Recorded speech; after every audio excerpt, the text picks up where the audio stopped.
लोकमान्य होण्यापेक्षा देवमान्य अवघड आहे. देवमान्य होण्यापेक्षा संत मान्य होणं अवघड आहे. लक्षात ठेवा. लोकमान्य काय हो, लोकमान्य होणं काही खूप लागतं असं काही नाही. समजा या गावात आता हे माझं कीर्तन आहे, 200-400 लोक आहेत. तर इथं इंदोरकरला तर किती लोक राहतील? लोकमान्य.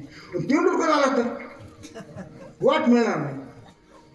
तेंडुलकर आला किंवा कॅटरनं आली, कॅटरनं माहिती आहे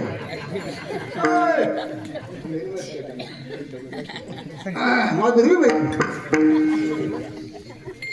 किती लोक आहेत तुम्हाला? माधुरी दक्षिण आले तर तुमच्या गावाला आमंत्रण सांगावं लागणार नाही, पत्रिका छापायचं काम नाही. हो, सगळ्यात पुढे म्हातारामध्ये म्हातारा जास्त गर्दी करते. तुम्हाला अजून वाव आहे माझ्यासारखं. समजा माधुरी दक्षिण सांगाव की प्रत्येकाला शेकण हातात हात देणार आहे, शेकण देणार आहे. म्हातारा गर्दी करते का? हजारो नाही, 50,000 लोकांसाठी लोकमान्यता आहे. मी काय सांगतोय ही लोकमान्यता अशा नाही. एक विशिष्ट आता तेंडुलकरला लोकमान्यता मिळाली आहे, त्याला क्रिकेटचा भगवान म्हणतात लोक. कशाने मिळाली? फक्त चौकावर शक्काने. बरं, तेंडुलकरला छक्काने मारता आला. छक्का मारणार युवराज वगैरे. आता मी त्याच्यात खेळणार म्हणून मला सांगतो. चौका मारायला तेंडुलकर, थोड्या जागेतून असा बरोबर मधून चेंडू काढायला चौका मारायला. किती प्रसिद्ध, किती किती लोक मान्यता आहे. मग तेंडुलकर देवमान्य आहे का? नाही, देवमान्य नाही. देवमान्य म्हणून अवघड आहे. देवमान्य नामदेव आहे. देवानी मानलं, विभीषणाला देवानी मानलं. पण तोच विभीषण त्याला संत मानत नाही. म्हणते विभीषण शाळा तरी तो महामूर्ख झाला.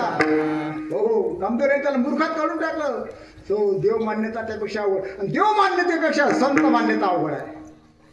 हो, संत मान्यता त्यापेक्षा कधी संतांनी मानावं, संतांनी त्याला संत म्हणावं, तर तो संत. मान्य संत सेवती साधू संत म्हणून हे झाला माझा संत. त्याची सेवा करतात, त्याची देव सेवा करतात. हो, ब्रह्मादिक येथे तुम्हा म्हणे देवळीची सेवा करतात असे ज्ञानेश्वर महाराज. संत मान्य संत निखळची राशी गुणाचीच, निखळ गुणाची रास गौरी ज्ञानोबाचं वर्णन. अशी जी संत आहेत अशा संतांचा देव स्वाधीन होतो. मला शेवटच्या चरणात संत तुका म्हणे देव तयाचा पांगीला